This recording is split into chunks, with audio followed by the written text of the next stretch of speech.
자, 여러분 반갑습니다. 캠브리지 동아시아사 시간이 돌아왔습니다.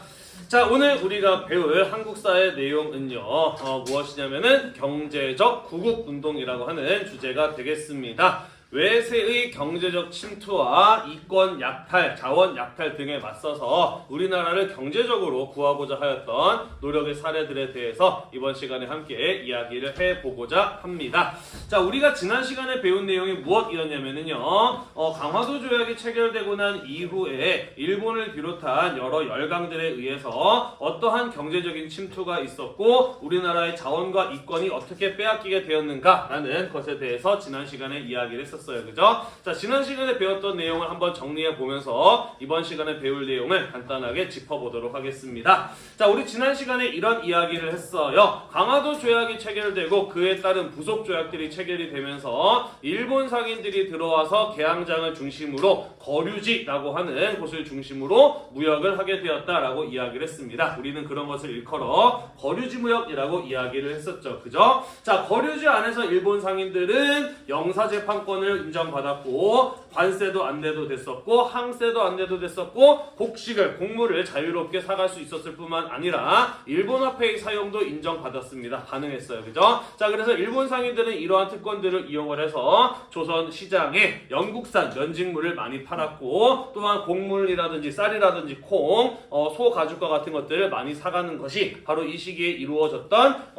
거류지 무역의 모습이었다라고 이야기를 하였어요. 그죠? 문제는 뭐였냐면은 영국산 면직물 같이 값싸고 질 좋은 물건이 관세도 안 붙고 국내에 들어오게 되면서 국내에서 면을 생산해서 판매하던 사람들은 큰 타격을 입었다라는 것이고요. 무엇보다도 일본 상인들이 쌀을 많이 사가게 됨에 따라 국내에는 식량이 부족해지게 되고 쌀값이 폭등하는 등의 어려움이 나타나게 되었다라고 이야기를 하였어요. 그죠? 자, 그래서 조선 정부는 일본과 협상을 통해서 곡식의 유출을 금지할 수 있는 방공령을 시행할 수 있는 권한, 그리고 관세를 매길 수 있는 권한을 얻어낼 수 있었다라는 이런 이야기 했었습니다. 이번 시간에 방공령에 대해서 좀 더 자세하게 이야기를 해보도록 할게요.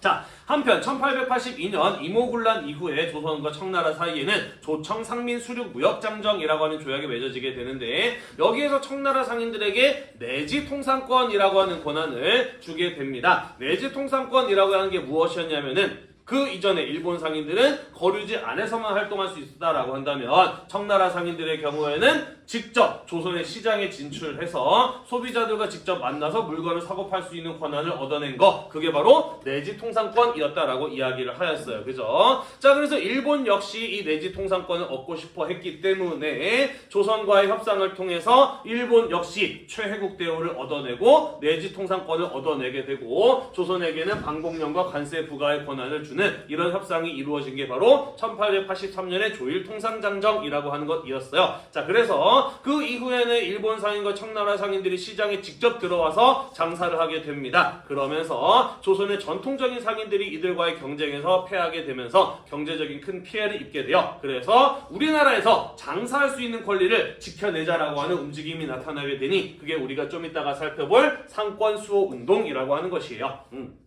자, 한편 이후에 청일전쟁에서 일본이 승리하게 되고요. 이후에 삼국간서 을미사변, 아관파천 이런 일들이 일어나게 되면서 일본을 견제하기 위해서 고종과 왕비 민씨가 러시아를 끌어들이려는 모습들이 나타나게 되죠. 그죠? 자, 그러면서 이후에 고종은 아관파천을 하게 되고 러시아의 보호를 받게 되면서 러시아에게 많은 이권들을 제공해 주게 되는데요. 문제는 다른 나라들도 최혜국 대우를 가지고 있었기 때문에 고종이 러시아에게 이권을 허락한 만큼 다른 나라들도 조선에서 대한제국에서 많은 이권들을 가져가게 되었다라는 것이었습니다. 그래서 독립협회 같은 단체를 중심으로 우리나라의 이권을 지켜내자라고 하는 움직임이 나타나게 되니 그게 우리가 좀 이따가 살펴볼 이권수호운동이라고 하는 주제가 되겠습니다.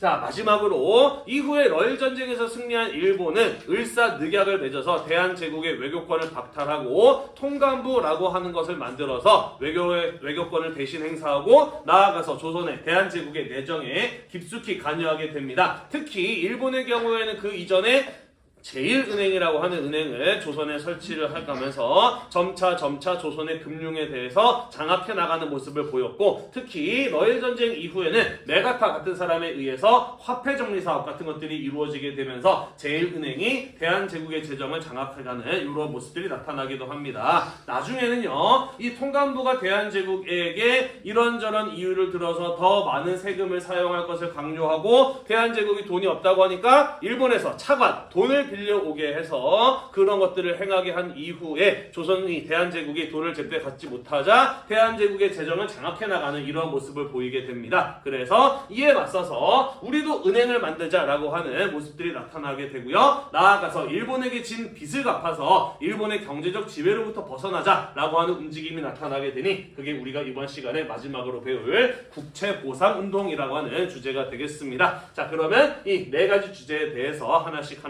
살펴보도록 할게요. 넘어갑시다.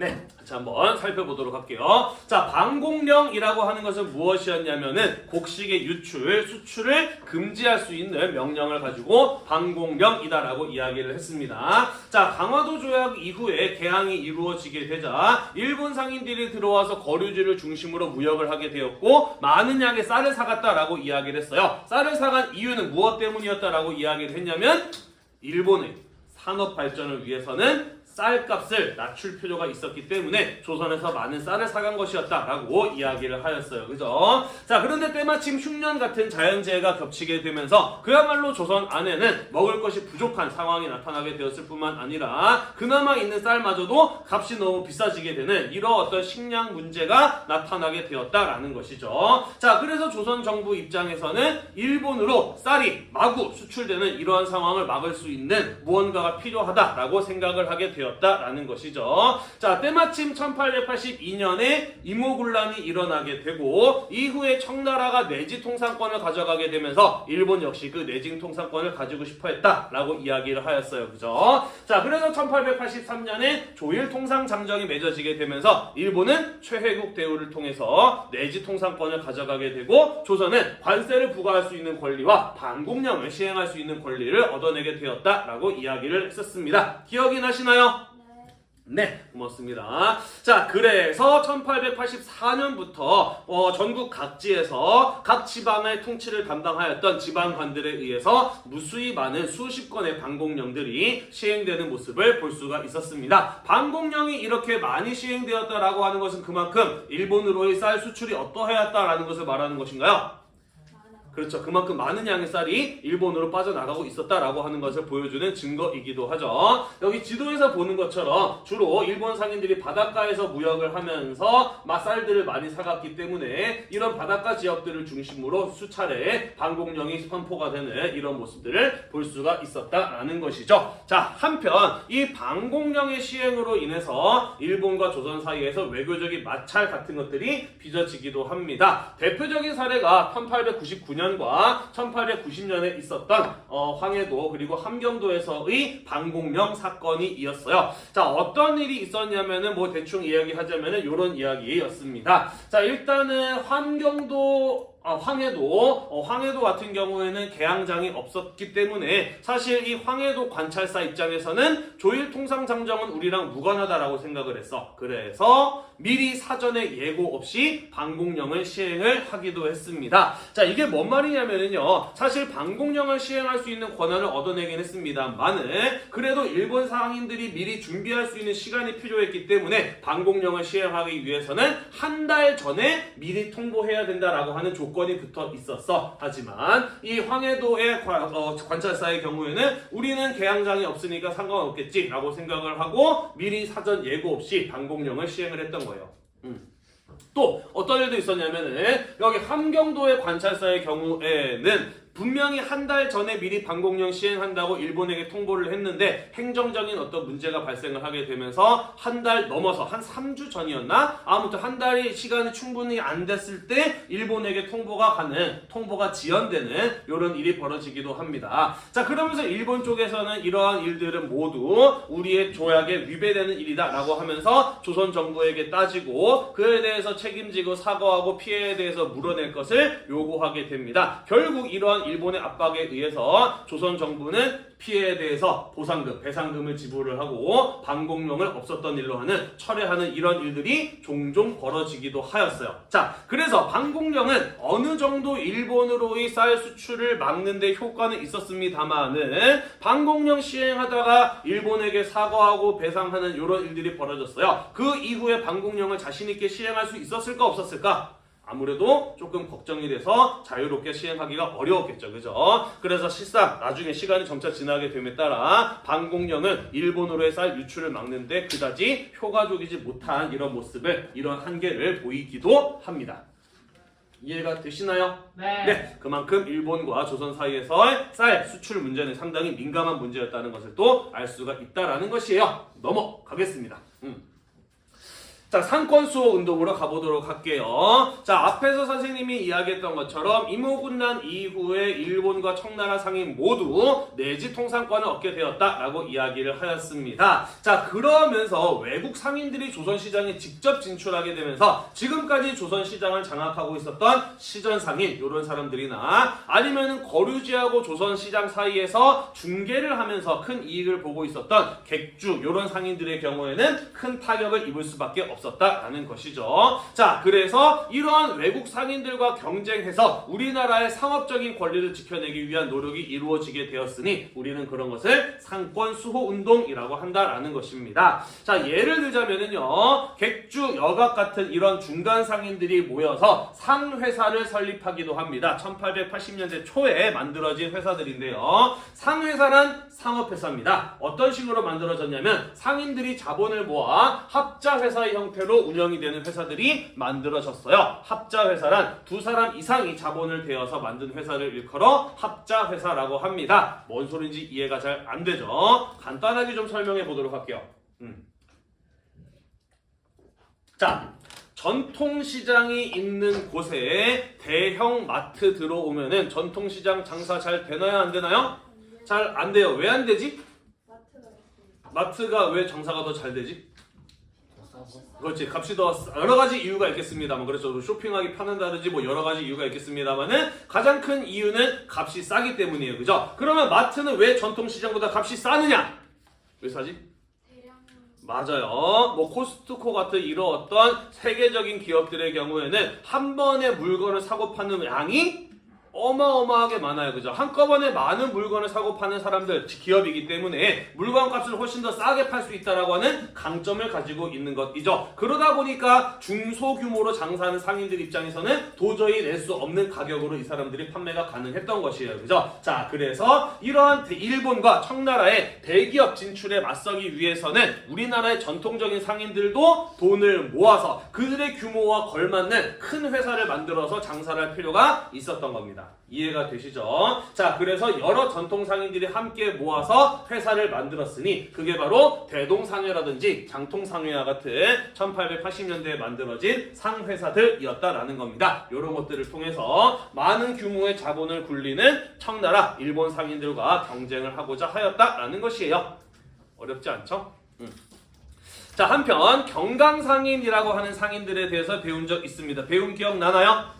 네, 어떤 사람들이었냐면은 조선 후기에 한강을 중심으로 강길을 따라서 강물을 이용해서 배나 뗏목 등을 통해서 물건을 운송해주는 운송업을 통해서 큰 돈을 벌었던 상인들이 바로 경강상인이라고 하는 사람들이었어요. 자, 이 사람들에게 있어서 가장 중요한 수입원은 무엇이었냐면은 사실 세곡의 운반이었습니다. 세곡이란 백성들이 세금으로 낸 곡식을 세곡이라고 이야기를 해요. 다시 말해서 이 사람들은 정부로부터 세금으로 낸 곡식을 운반해주고 받는 대가가 가장 중요한 수입원이었다라는 것이죠. 문제는 개항 이후에 일본 상인들이 이 운송업에 진출하게 되는데 이 사람들이 뭘 가지고 오느냐? 증기선을 가지고 와요. 증기선이 뭔가요? 응? 그렇죠. 증기 엔진으로 움직이는 배가 증기선이죠. 지금은 석탄 잘 안 씁니다만은 산업혁명 초기까지만 하더라도 석탄을 태워서 물을 끓여서 물이 끓을 때 발생하는 팽창력을 이용을 해서 엔진을 돌렸죠. 우리는 그런 걸 가지고 증기 엔진이라고 하죠. 그래서 증기로 가는 기차가 뭐였지? 증기기관차 같은 거, 그죠? 증기로 가는 배가 증기선 이런 거죠, 그죠? 여러분들이 어렸을 때 봤던 토마스 같은 것들이 대표적인 증기기차 아닌가요? 그죠? 땡기면은 뿌뿌 소리 나는 그런 거 있잖아요, 그죠? 자, 아무튼 일본 상인들이 증기선을 가지고 왔어요. 기존에 경강 상인들이 이용하던 돛담배나 뗏목보다 속도가 훨씬 더 빨라요. 한 번에 실을 수 있는 물건의 양이 많아요. 게다가 훨씬 더 안전하기까지 합니다. 자, 그러다 보니까 일본 상인들이 세곡 운반을 독점해버리는 이런 현상이 일어나게 되는 거예요. 그래서 경간 상인들도 안 되겠다. 우리도 이런 일본 상인들이랑 경쟁하기 위해서는 뭐가 필요하겠다? 증기선이 필요하다라고 생각을 해서 외국에서 증기선을 구입을 해서 일본 기업들과 맞서려는 이런 모습을 보이긴 합니다만은 사실 경쟁은 잘 되지는 않았어요. 자, 한편 서울에서 굉장히 강력한 상업에 대한 어떤 지분, 점유율을 가지고 있었던 시전 상인들의 경우에도 외국 상인들이 직접 서울 시장에 진출하게 되면서 큰 피해를 입게 됩니다. 그러면서 서울에서 외국 상인들을 철수시킬 것을 요구하면서 집단적인 행동에 나서게 되는데 대표적인 사례가 바로 철시 운동이라고 볼 수가 있어요. 철시란 무엇이냐? 시장에서 철수하는 겁니다. 가게 문 닫고 장사 안 하는 거예요. 이렇게 보시면 됩니다. 노동자들은 자신들의 요구를 관철시키기 위해서 어떠한 투쟁의 방법을 사용하나요? 파업, 일 안 해버리는 거잖아요. 그죠? 그런 거랑 마찬가지로 상인들의 경우에도 비록 자기들이 장사를 안 하면 이익을 얻을 수 없는 피해가 발생하긴 하지만 마찬가지로 이들로부터 물건을 구입하지 못하는 사람들도 불편함을 겪게 되잖아요. 그죠? 그래서 이런 것들을 통해서 자신들의 요구를 들어줄 것을 주장하는 이런 운동을 보이기도 하였다라는 것입니다. 자, 한편 대한제국 시기에는요 한국중앙총상회라고 하는 것을 이 시전 상인들을 중심으로 조직을 합니다. 자, 그래서 자신들의 상업적 권리를 보호하려 하고요, 나아가서 외국인들의 불법적인 행위를 막으려는 이러한 시도가 이 한국중앙총상회가 독립협회와 함께 활동하는 이런 모습들이 나타나기도 해요. 나중에 독립협회가 강제 해산 당할 때 한국중앙총상회도 결국 같이 해산되는 모습을 보이기는 합니다. 자, 한편 우리 지난 시간에 이런 이야기를 했어요. 일본에서 제일 먼저 만들어진 은행이 뭐라 그랬지? 제일은행이라고 이야기를 했죠. 그죠? 자, 그래서 이후에 이 제일은행을 일본이 조선에다가도 설치를 하고 관세를 취급하는 업무를 계약을 해서 조선 정부의 재정에 대해서 개입하기 시작을 하고, 이후에 조선 정부가 이 제일은행에서 대출을 받게 되었을 때 점차 이 제일은행이 조선 나아가서 대한제국 정부의 중앙은행과 같은 역할을 해나가는 모습을 보였다라는 거 이야기를 했습니다. 자, 그래서 이런 일본의 금융 침투에 맞서기 위해서는 우리도 뭐가 필요하다? 은행이 필요하다라고 생각을 했던 일부 관료들이나 아니면 산업 자본가들에 의해서 조선은행, 한성은행, 대한천일은행과 같은 이런 민간은행들이 만들어지는 모습이 나타나기도 하고요. 이 제일은행이 대한제국 정부의 재정을 장악하고 있는 모습을 극복하기 위해서 대한제국 정부에서도 스스로 중앙은행, 화폐 유통량을 조절할 수 있는 중앙은행을 만들어서 제일은행의 이러한 영향력으로부터 벗어나려는 시도가 이루어지긴 했었습니다만은 일본이 이것을 방해하는 바람에 끝끝내 성공하지는 못하는 이러한 한계를 보이기도 합니다. 따라서 우리나라의 경제적인 이권을 지키기 위한 노력들이 여러 차례 꾸준히 이어졌습니다만은 사실 현실적인 일본이 가진 힘 앞에 그것이 성과를 거두기에는 무척이나 어려운 한계를 가지고 있었다라고 이렇게 표현해 볼 수가 있겠네요. 넘어가도 될까요? 네, 넘어가도록 하겠습니다.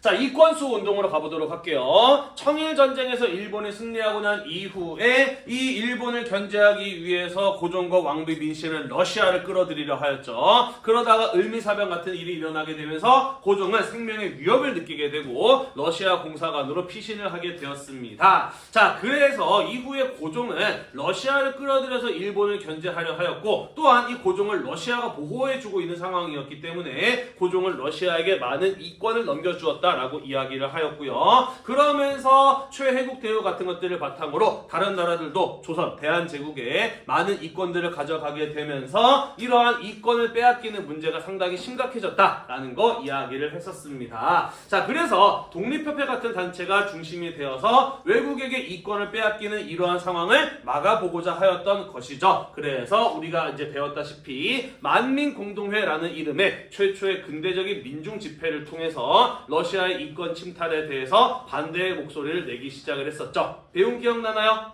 네, 그 계기가 된 것은 무엇이었냐면은 바로 이 저령도 조차라고 하는 것이었어. 러시아가 부산 앞에 있는 저령도라는 섬을 빌려가서 여기에다가 석탄 저장고를 만들려고 하자 우리의 나라의 땅을 빼앗길 수도 있다라는 위기감을 느꼈던 사람들이 만민 공동에 모여서 러시아의 이러한 이권 침탈 행위를 적극적으로 비판하는 모습을 보였어요. 그죠? 자, 그러면서 이런 어떤 만민 공동의만의 힘이었다라고 보기 조금 어렵습니다만은 어쨌든 러시아의 경우에는 일본과의 충돌을 우려해서 대한제국에 파견하였던 군사고문의 재정고문을 철수시키기도 하고요. 또 대한제국 시기에 만들어졌었던 한러은행 같은 것들을 폐쇄하는 이러한 성과를 거두기도 하였다라는 거 이야기를 했었습니다.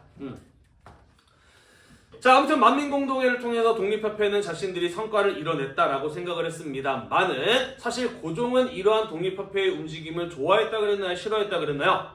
싫어했다 그랬어요. 그죠? 왜? 뭐 하려고 그랬는데? 그렇죠.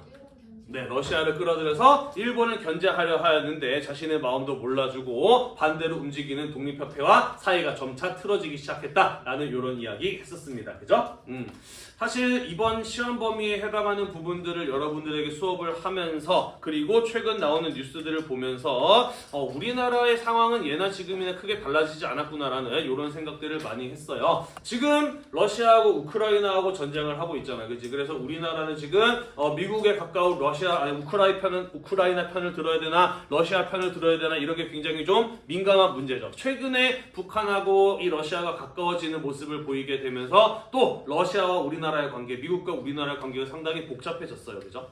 이런 뉴스들 좀 보고 있나요? 아니요. 네, 관심 좀 가지시면 좋을 것 같아요. 자, 우리가 이번 시험 범위에 배운 내용도 무엇이었어? 중국, 일본, 러시아, 그리고 미국 같은 이런 나라들에 둘러싸인 조선의 운명이 결국에는 식민지로 그들 간의 세력 다툼 속에서 결국 식민지로 전락하게 되는 이런 과정을 우리가 이번 시험 범위에서 배운 내용 아니었습니까? 그죠? 여전히 우리 주변에는 중국, 러시아, 미국이라고 하는 세계 최대의 강대국들이 자리 잡고 있고 우리나라 바로 옆에는 우리나라보다 인구가 2배가 넘는 일본이라는 나라가 자리 잡고 있는 상황은 크게 달라지지 않았어요. 그죠? 그러다 보니 여전히 우리는 스스로 지킬 수 있는 힘이 있어야 되는 상황인 것이고 나아가서 여러 주변의 강대국들과의 관계에서 최대한 균형을 유지하고 그들의 힘을 적절히 이용할 수 있는 현명한 외교 전략이 필요한 시점이라고 생각을 해요.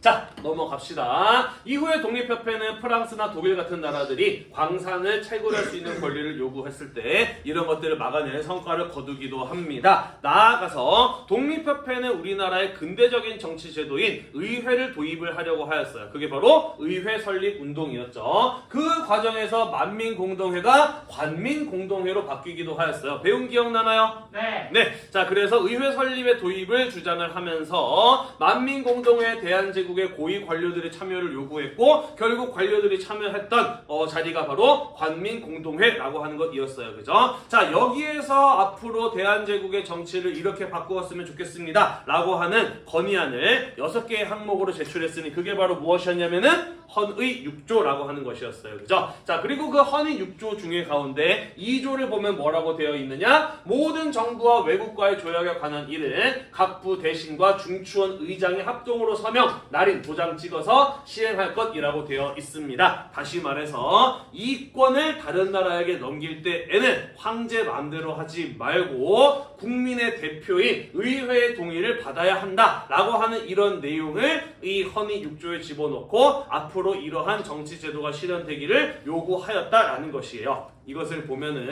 당시의 이권 침탈 문제가 굉장히 심각하였구나. 고종이 러시아를 비롯한 여러 나라들에게 이권을 넘기는 상황에 대해서 독립협회를 비롯한 여러 단체들의 경우에는 이런 것들이 참 옳지 않구나 라고 생각하고 있었다라는 것을 알 수 있는 부분이기도 하고요. 이런 것 때문에 고종이 독립협회를 더더욱 어떻게 하게 된 거예요? 싫어하게 된 거죠. 그죠? 그러면서 결국에는 나중에 독립협회가 고종에 의해서 강제 해산당하게 되는 이러한 결과로 이어지기도 했던 것이죠. 이해가 되시죠? 네. 네. 자, 러일 전쟁 이후에는 일본이 국가가 소유하고 있는 농사 안 짓는 땅, 황무지를 농사 짓는 땅으로 바꾸는 개간할 수 있는 권리를 요구하는 일이 벌어지기도 했습니다. 사실 이것은 우리나라의 토지를 개발할 권리를 달라라고 하는 것이라기보다는 황무지를 개간을 하고 그에 대한 토지의 소유권을 요구하려는, 토지를 빼앗아 가려는 일본의 시도이기도 하였다라는 거 이야기를 했습니다. 그래서 일본에게 토지를 빼앗기지 않기 위해서 상소운동이 활발하게 벌어지기도 하였고요. 보안회 같은 이런 애국계몽 단체가 만들어지게 되면서 결국 대한제국 정부로 하여금 일본의 황무지 개각권 요구를 거부하게 만드는 성과를 거두기도 하였다라는 거 우리가 애국계몽 운동 시간에 배우기도 했었습니다. 그죠? 네. 그리고 요 과정에서 농광회사라고 하는 게 만들어지기도 해요. 요거 뭐냐면요. 지금 일본이 우리나라의 황무지를 개간할 권리를 요구하고 있지 않느냐. 이것 때문에 나라의 땅을 빼앗길 수도 있기 때문에 일본이 뺏어가기 전에 무엇하자? 우리 손으로 황무지를 개간해서 토지를 지키자라고 하는 목적으로 만들어진 회사가 바로 농광회사라고 하는 것이었어요. 좋은 의도를 가지고 있었습니다만은 일본의 요구로 인해서 회사 설립 허가가 취소되고요. 결국 해체되어 버리고 맙니다. 이 역시 다양한 이권을 지켜내려는 노력들이, 움직임들이 이어졌습니다만은 일본의 현실적인 힘을 넘어서는 데에는 한계가 있었음을 보여주는 사례이기도 하네요. 이해되시나요? 네. 그래서 이권수호 운동도 함께 정리를 해보았습니다. 마지막 페이지로 넘어가 보도록 할게요. 자, 이번 시간에 우리가 배우는 내용들 가운데 만약에 모의고사나 수능에서 나올 수 있는 주제 하나만 꼽아보십시오 라고 이야기를 한다면 선생님은 국채보상운동을 이야기를 할 수 있을 것 같아요. 시험에 자주 나오는 주제입니다. 오늘 배운 내용들 다른 거는 다 기억을 못해도 요거 하나는 꼭 기억해 두도록 합시다. 잠깐 내가 아까 녹화 버튼 눌렀지? 네. 되고 있는 중이지? 깜빡깜빡해요 이렇게. 자, 국채보상운동 요거 하나만 요번 시간에 꼭 기억하고 넘어갈 수 있도록 합시다. 자, 국채보상운동이란 무엇이냐? 국채, 나라가 진 빚을 보상, 갚아주자라고 하는 민중의 움직임이 바로 국채보상운동이었습니다. 자, 우리 지난 시간에 이런 이야기 배웠어요. 을사늑약이 체결되고 난 이후에 일본이 대한제국의 외교권을 대신 행사하기 위해서 통감부라고 하는 기관을 만들었고 이후에 통감부는 외교뿐만 아니라 대한제국의 내정에 깊숙이 관여하면서 도로도 만들어야 된다, 항구도 만들어야 된다, 의병운동 진압해야 된다 라고 하는 이러한 명분들을 들어서 대한제국에게 더 많은 예산을 편성하고 세금을 사용할 것을 강요하였다 라고 이야기를 하였어요. 하지만 대한제국은 그럴 만한 돈이 없는 상황이었지, 그지? 자, 그래서 돈 없어서 못하겠다 하니까 일본이 어떻게 나왔어요? 우리가 빌려줄게 라고 했었죠. 그죠? 자, 그래서 대한제국에게 차관을 제공하죠. 막대한 돈을 빌려주게 되죠. 자, 그리고 그걸 가지고 도로 만들고 항구 만들고 의병활동 진압하는데 사용을 합니다. 자, 문제는 뭐였냐면은 이때 당시에 일본행이 빌려줬던 돈이 도저히 대한제국이 갚을 수 있는 수준이 아니었다라는 거죠. 그죠? 지난 시간에 이야기했었죠. 1907년에 일본이 도입했던 차관이 1,300만 원 정도였는데 이것은 그 전해인 1906년에 대한제국의 1년 예산이랑 거의 맞먹는 돈이었다라고 이야기를 했어요. 그죠? 그래서 대한제국은 일본에게 빌린 돈을 제대로 갚지 못했고 돈을 제대로 갚지 못했기 때문에 일본이 대한제국의 재정과 예산을 점차 장악해 나가게 되면서 경제적으로 지배하려는 이러한 모습이 나타나게 되었다라고 이야기를 했었습니다. 배운 기억나시죠? 네. 고마워요. 아이고 대답 잘해주는 학생 제일 착하고 제일 고마워. 자, 아무튼 그래서 우리나라가 이러한 일본의 경제적 지배로부터 벗어나기 위해서는 나라가 진 빚을 갚아야 한다라고 생각을 했던 거예요. 그래서 경상도 대구에서부터 서상돈이라는 사람이 중심이 되어서 국채보상기성회라는 단체가 만들어지게 되고 국민들이 돈을 조금씩 모아서 나라가 진 빚을 갚아보자라고 하는 전국적인 모금운동이 전개되었다라는 것이에요. 그게 곧 국채보상운동이었다라는 것입니다. 자, 사실 이 1907년의 경우에는요, 한참 애국계몽 운동이 전개되던 시기였어요. 자, 그래서 나라의 빚을 갚자라고 하는 이러한 국채보상 운동의 경우에는 애국계몽 운동가들 실력을 키워서 자주독립을 이루자라고 하는 이 애국계몽 운동가들에게 상당히 좋은 반응을 얻게 됩니다. 그래서 대한매일신보라든지 황성신문과 같은 이런 어떤 애국계몽 운동 계열의 신문들은 이 국채보상 운동을 적극적으로 후원해줘요. 그러면서 이런 신문사들의 힘입어서 이 대구에서 시작된 국채보상운동은 전국적인 모금운동으로 확산될 수 있었다라는 것입니다.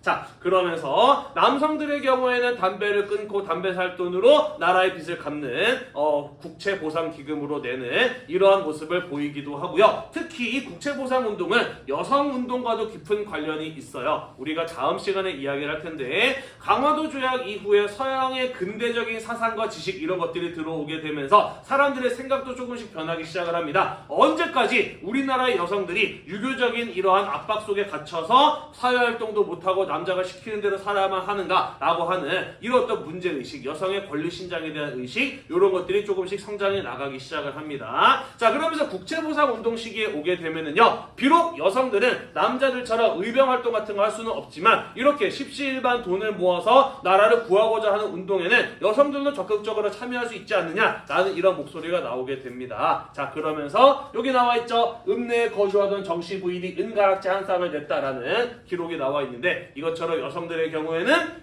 먹고 사는데 지장이 없는 반지, 팔찌, 목걸이, 비녀, 귀걸이 이런 것들을 가지고 와서 국채보상기금으로 내는 이러한 모습들을 보이게 됩니다. 자, 그러면서 이 국채보상운동을 계기로 여성들의 사회참여, 사회활동, 또 독립운동에 참여하는 여성들 이런 사람들이 크게 늘어나는 이런 어떤 모습들을 보이기도 해요. 여성운동에 있어서 이 국채보상운동은 굉장히 중요한 계기로 작용을 하기도 하였다라는 것이죠.